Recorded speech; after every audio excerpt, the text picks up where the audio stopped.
When I was a kid, my dad was always interested in flying and he would take me to air shows and I always loved it. And I really didn't even get to fly commercially very much when I was small. So even when I would get on a commercial flight, I would feel just so thrilled when the plane lifted off. And so flying for me, even just commercial flying, when I was, say, 12 years old, was just really thrilling and an adventure. And my dad had always wanted to be a pilot, but he never did it. So when I came home from college, he bought me a flying lesson when I was, I think, 24 years old, and that's what got it started. Okay, that has been the first time you've been to a cockpit? There was one other time actually, and I almost forgot about this. I was probably 12 and 10 or 12, and I was reading a children's book about Amelia Earhart, and my dad said, when you finish the book, let's go somewhere. And so I finished the book, and he took me to the local civil aviation airport, the small airport, and he bought a sightseeing flight in, I assume, a Cessna 172.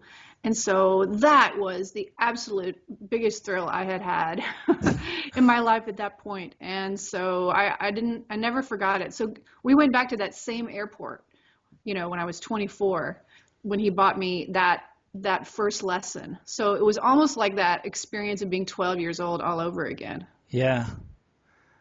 What did you feel when you had your first flying lesson? I remember maybe on the first lesson, first of all, I really didn't know anything about airplanes. So everything was really new to me. When my instructor, we did the first walk around pre-flight inspection, and I felt at first thrilled but overwhelmed because all these instruments, all these moving parts that I didn't know the names of. So I thought, I can never learn all this.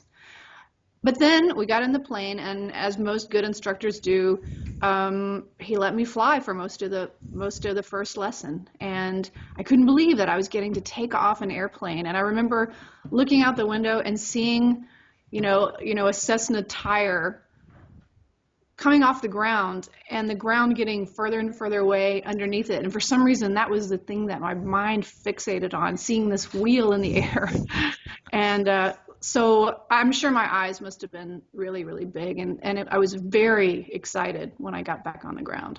Right after your first lesson, you continued your lessons, or did you stop there after the first lesson? I did continue. I think that was probably, my first lesson must have been in the spring, and so I kept going probably once a week or so for the next year. It took me about a year to get my private license. So I've got a logbook here, in fact. I can even look if you want to know details.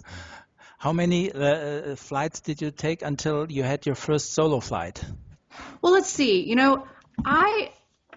Some people are naturals and they learn very easily. I don't think that I learned very easily. I wouldn't consider myself a natural. So I had kind of a lot of hours by the time I soloed. So it's probably a little over 20. So I had, it's on the second page here, halfway down. Okay. Yeah, I can see it. First solo is right here somewhere, I think. It was in June of 1994, and my first flight was in March of 1994. So it looks like I probably had about 15 lessons by that time. Okay, 15 lessons. That's how many flights? I think so. It looks like maybe a little bit more. 16, 17, quite a few. 16 flights until you soloed? I think so, something like that. That's pretty fast, I think. Oh, really? Maybe so. 1, 2, 3, 4, 5, 6, 7, 8, 9, 10, 11. No more. It's more like 20. It's more like 20. Okay, wow. So how did you start with ground school? We went flying before I ever did any ground school at all. So, and I think here, maybe it's different where you're from, but here a lot of people do that because, you can do flight number 1 without really knowing much.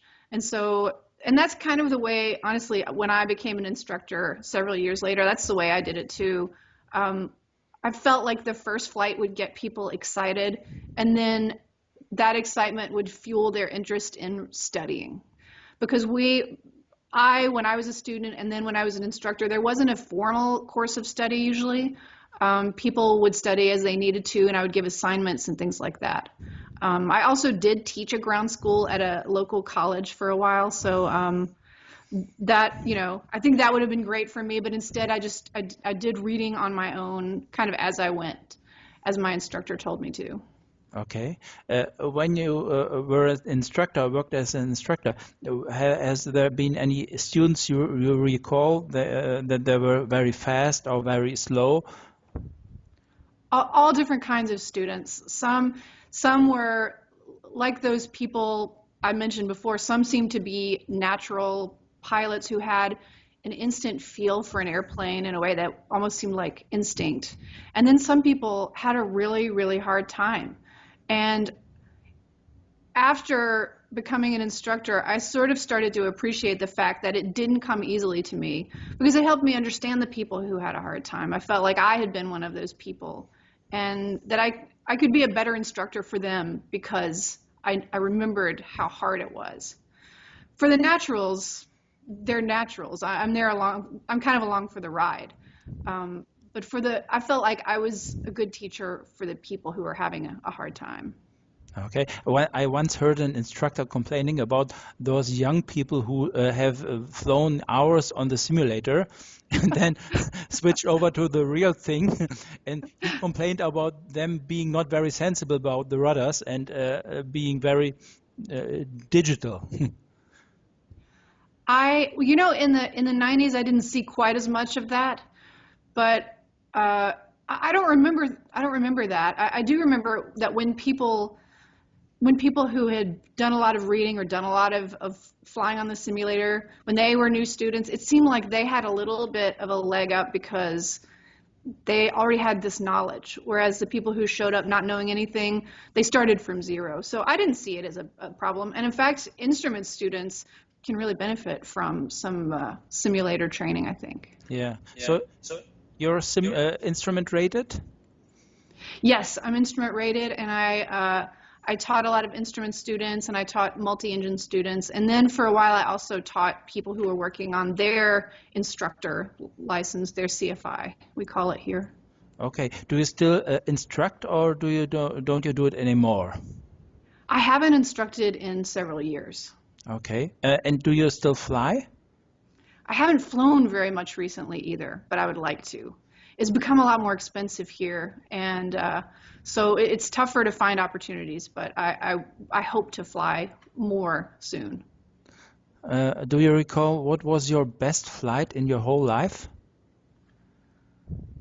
One that I really loved was the first time I flew to New York City in a little Cessna, in my Cessna 172. I used to have one.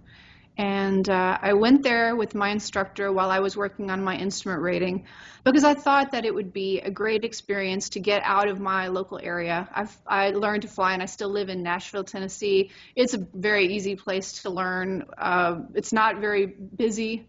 And so I thought flying up to busy airspace like around the New York area, that would be a great a great lesson for me. So we did that and we landed at this airport in New Jersey called Teterboro. And it's just across the Hudson River, basically, from Manhattan. And so what you could do then, and I think you can still do now, there's a VFR corridor that you can fly up the Hudson River as long as you stay below the airspace there. I think it's maybe you have to stay below 1100 or something.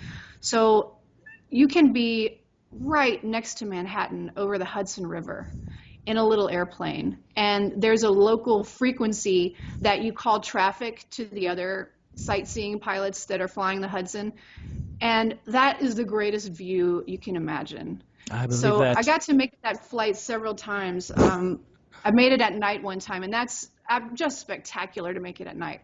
But the first time I did that, I was really wowed by it. It was pretty magical. So that might be one of my favorites. I also got to fly by Mount Rushmore one time. Do you know what Mount Rushmore is? It's have you seen a picture of the mountain in America? Yeah. The big cliff that has the president's faces Yeah. carved into it. So I flew by that. It's not in a restricted area? You can't get too close. You can't get too low. But abided by the law, but I did get close enough to see it. Okay. Any encounters with birds, something like that? With I never nets? had an encounter with a bird, but I had two flights that were, you could say emergencies. They were exciting. Uh-huh. One of them was with my instructor. He had a multi-engine. He had an Apache, a Piper Apache, and we were flying.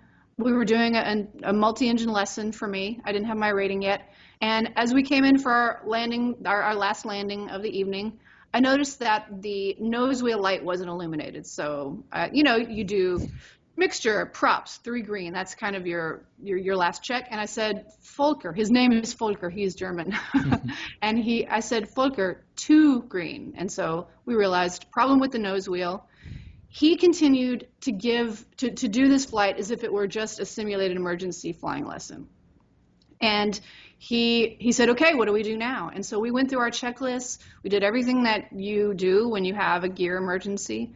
And we determined that the nose wheel was broken and that we were going to have to go and land at a different airport. So we were flying out of a small airport. We decided to land at the Nashville's main airport where they had emergency vehicles and everything.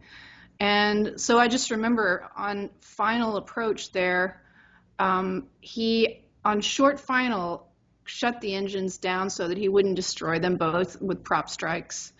And it's one thing to shut down an engine in a single, but shutting down both engines in a slightly heavy multi, that's a weird feeling, and it was heavy, and it did not glide well. So that was a little bit exciting.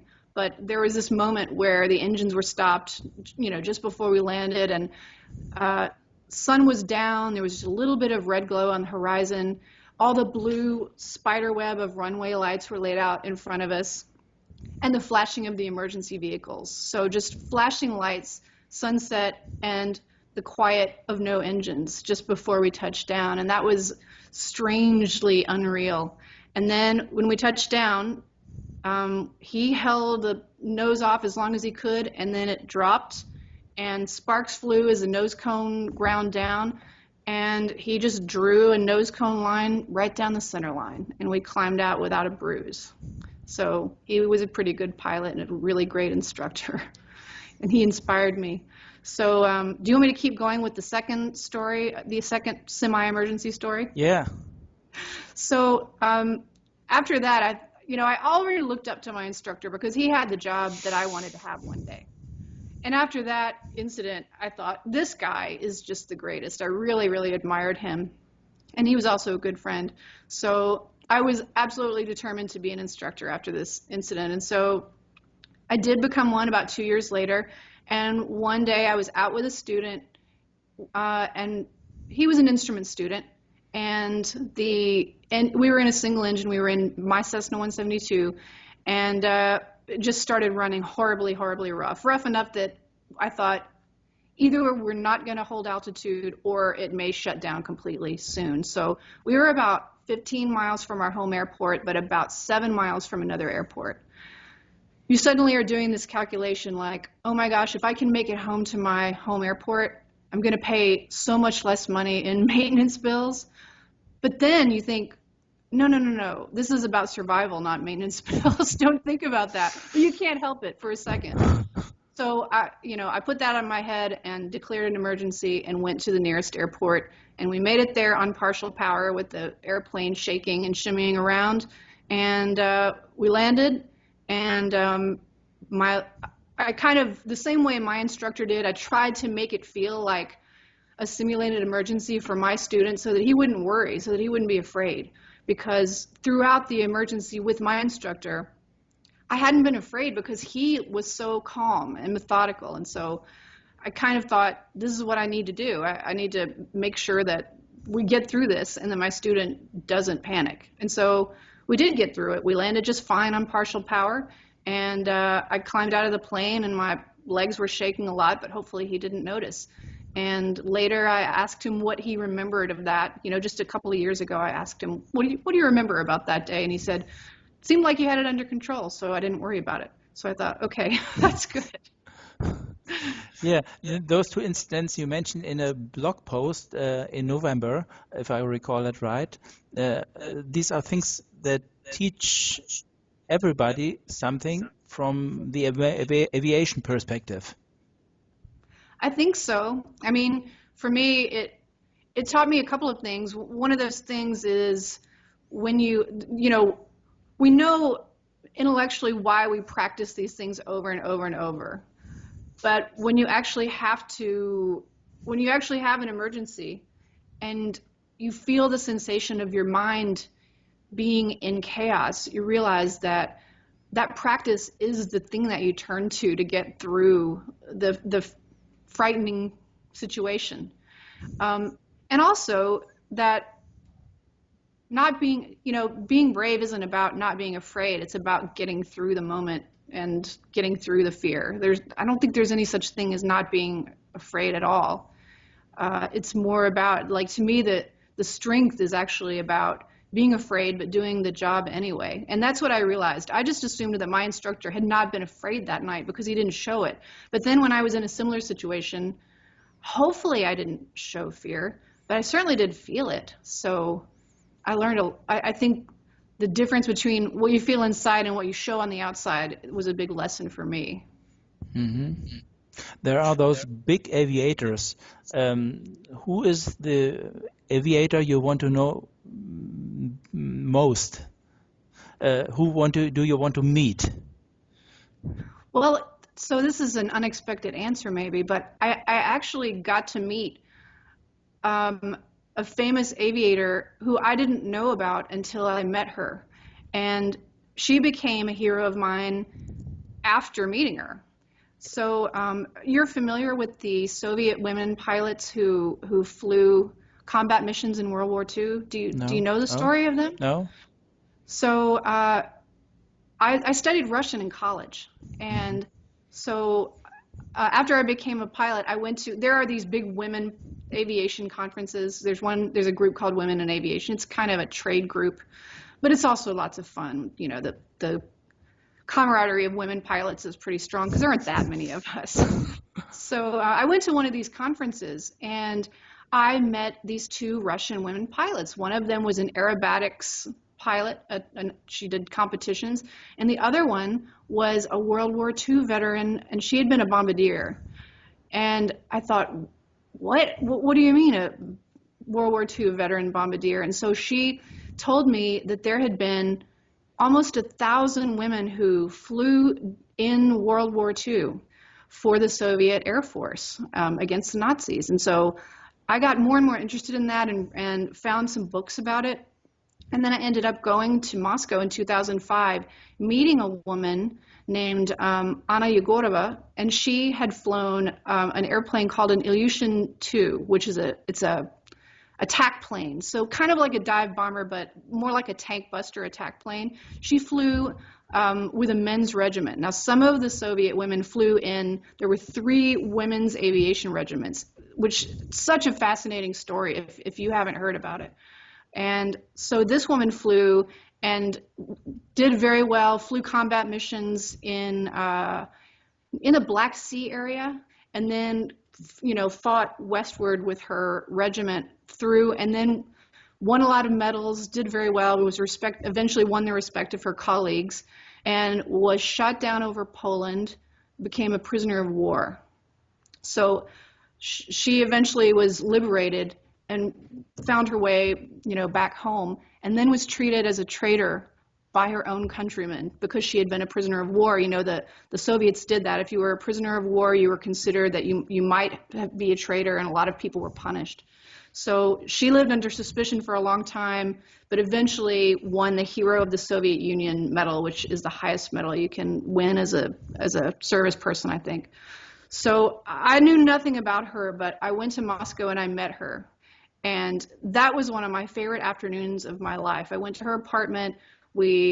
She had homemade vodka in a canteen that she passed around. I can send you a picture of this. And I basically agreed to co-translate and edit her memoir. So I did that, and her story was published in 2009. I can even show you the book cover if you want to see it. Yeah, sure. Do you need to take a break on your recording so the No. file's not too big? All right, I'll be right back.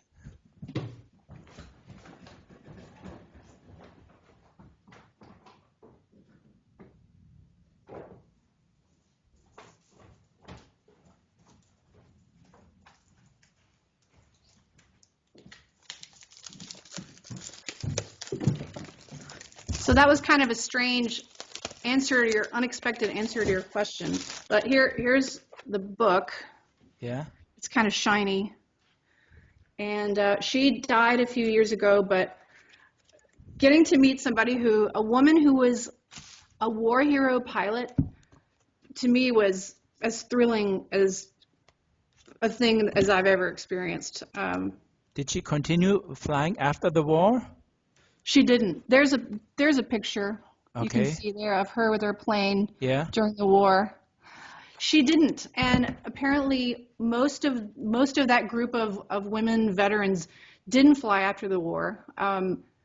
They basically, the government said, let's not talk about this. Just go home and be wives and mothers. You know, the war's over. So they got to experience this incredible.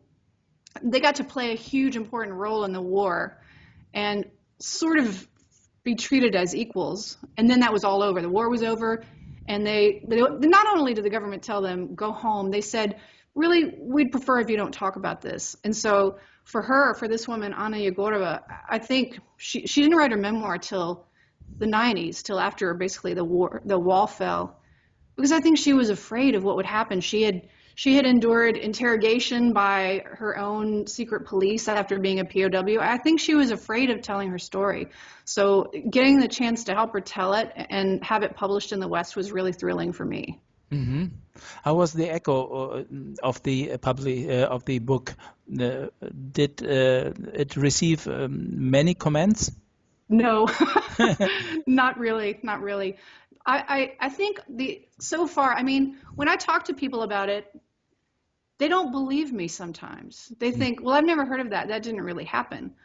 But it did happen. But I've met several of the people I've met several of the women veterans. There are a few of them still alive, and there are photographs, and it's documented. This really happened. But people mostly don't believe me, and they show fascination.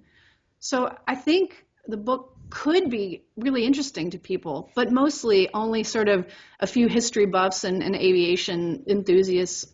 They'll send me an email saying, this was great, I'm so excited about this. But the general public has not shown too much interest. It didn't sell a lot. Mm-hmm. Very interesting. If somebody young asks you how to start flying, what would you recommend? How to start flying. I would recommend probably reading a little bit more than I did when I first started. Maybe show up with a little bit more knowledge than I had. But people do ask me, how do I start flying? And since I'm not actively instructing now, I usually introduce them to one of my instructor friends, and maybe I might even take them out to a small airport and let them take a look at some airplanes. I think I would say just fuel your fascination however you can. For some people, that might be reading a biography of their favorite aviator, or it could be going to an air show. It could be going out to the local airport and buying your first lesson, whatever makes you excited, because I think it's going to be a lot of work. So you need excitement to get you through the work. So start by doing the thing that makes you feel that inspires you to continue with the work part. Mm-hmm. Today, would you recommend anybody to fly professionally? Well, I don't know a lot about that world, but I have so many of my students went on to fly professionally. And so many of my colleagues as well, people I've instructed with, lots of them fly for the airlines. Lots of them are corporate pilots, charter pilots. Some went into the military. And they probably grumble a little bit, but I don't know of any profession where people don't say, oh, don't go into that. Everyone says that. People say, don't go into journalism, don't go into medicine, but they don't really mean it. I mean, they wouldn't have done it if people wouldn't have become pilots if they didn't love it. So I don't know why not. I mean, and the friends of mine who have pursued careers in aviation, some of them were laid off at times. Some of them went through times of getting paid not very much, but they stayed in it, so they must love it. So why not? Sure, I would say go for it if you love to fly.